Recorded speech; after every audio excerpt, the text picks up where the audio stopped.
Seu último clube foi o Ipatinga? Foi Ipatinga esse ano. Como é que foi lá? Muito bom dentro do campo e terrível fora dele. Quando eu fui pro Ipatinga, eu joguei no Ipatinga também em 2020. Em 2020, a gente não conseguiu acesso, mas ficamos no módulo 2. E o Ipatinga ficou me devendo no ano de 2020. E no ano de 2022, o presidente do Ipatinga, o Nicanor Pires, ele me ligou de novo dizendo que tinha uma SAF querendo entrar no no Ipatinga. O CEO da SAF, por nome de Marcos Ferraz, né? E o nome das empresas dele é USD Esportes e Kraken Esportes. Vou falar o nome de todos aqui. Uhum.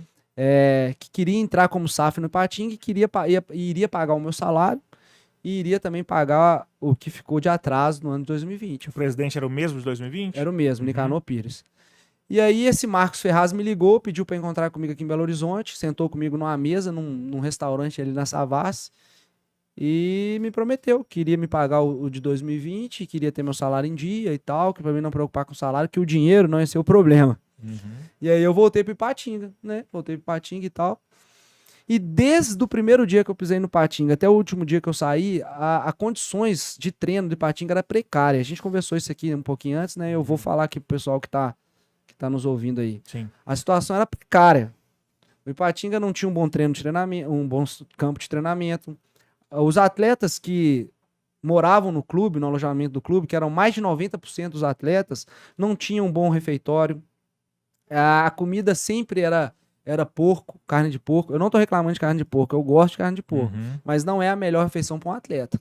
Sim. Né? Então todos os dias era carne de porco, às vezes não tinha café da manhã, às vezes não tinha ceia à noite. Isso para os atletas que moravam na concentração. Graças a Deus eu podia morar fora. Uhum. Eu conseguia tomar meu café fora, eu conseguia às vezes fazer um suplemento alimentar fora, mas de 90% dos atletas não. Eu não me lembro a vez que teve chuveiro quente no vestiário do Ipatinga para tomar banho. Então eu tô falando assim da estrutura do Ipatinga e aquilo que o Ipatinga forneceu para os atletas que subiram o clube depois de 3 anos pro módulo 1 do Mineiro novamente. Né? Então assim, situação precária que os atletas viveram lá. 90% deles, graças a Deus eu conseguia morar fora e me manter com suplementação, aquilo que era necessário para mim estar jogando bem. Uhum. Nós conseguimos o acesso.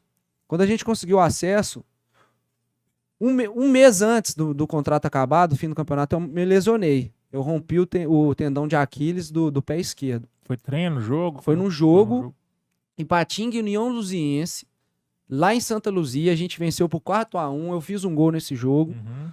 Então eu tô dando detalhes assim pra galera entender. Sim, que eu fui muito efetivo lá dentro, né? Não só fora, mas dentro do campo.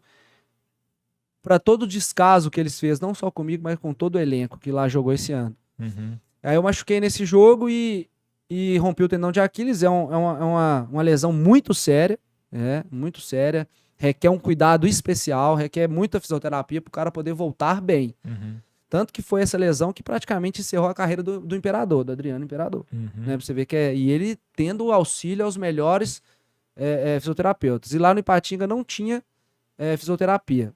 A gente não podia, antes do treino, passar para fazer um reforço ou algo assim, porque não tinha. O fisioterapeuta ia lá uma vez na semana, duas vezes na semana no máximo. Não tinha um médico acompanhando. Se acontecesse um problema lá, poderia ser gravíssimo, porque não tinha um acompanhamento médico.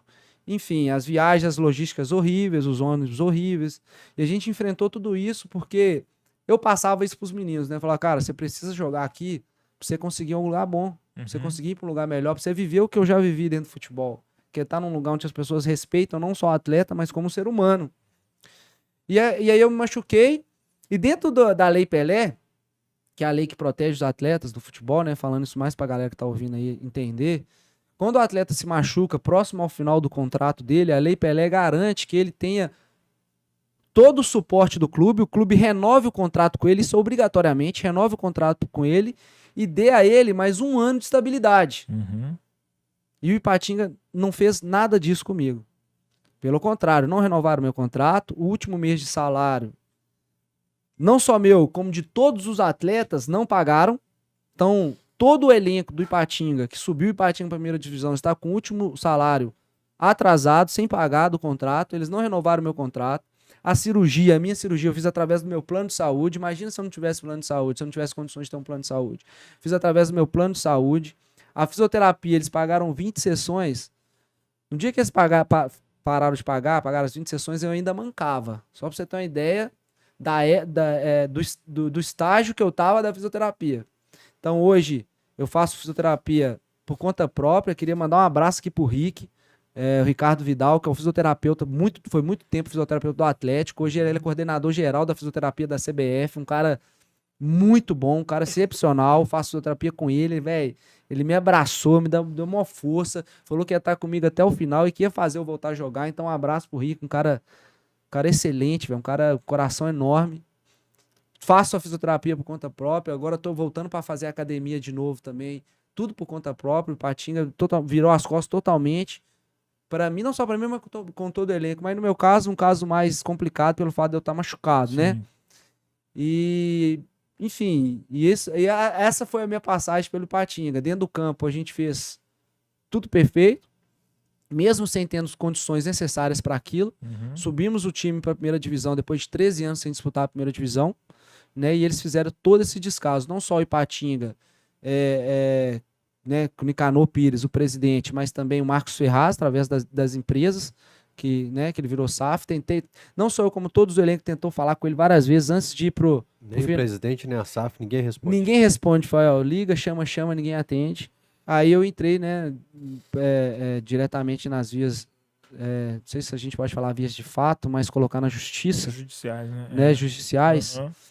E entrei na justiça, né, no meu advogado, Lucas, e dia 24 agora do 11, nós temos a primeira audiência, né, e foram perguntar para eles lá numa entrevista que fizeram, eles que ainda não foram notificados.